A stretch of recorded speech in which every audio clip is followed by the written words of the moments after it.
د جمهوریت نظام د ملي امنیت سلاکار عبدالله محب د طالبانو د کندهار جلسې ته په اشارې سره ویلي د طالبانو له څرګندونو ښکاري چې دوی له وضعیت نه خبره دي، په حکومتدارۍ نه پوهیږي او د واک له بایللو ویریږي. ښاغلي محب په خپل ټویټر لیکلي د یوې طبقې لخوا د واک انحصار ولس مجبوروي چې د خپل د حق لپاره اقدامات وکړي. عبدالله محب یوازینی چارواکی و چې په لومړي ځل یې امریکا کې د خلیلزاد او د دوحې پر تړون سختې نیوکې وکړې او دغه پروسه یې وننګوله او ویل چې د سقوط سبب ګرځي. هغه خبره چې اوس یې ډېری امریکایي چارواکي تاییدوي.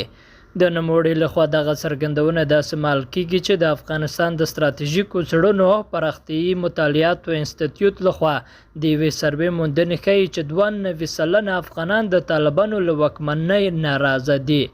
په ورته وخت کې د ملګرو ملتونو په ګډون د بخښنې نړیوال سازمان د بشري حقوقو او رسنیو ملاتړ ادارې د طالبانو 1 کلنه واکمني د افغانانو لپاره له ناورینه ډکه بللې ده.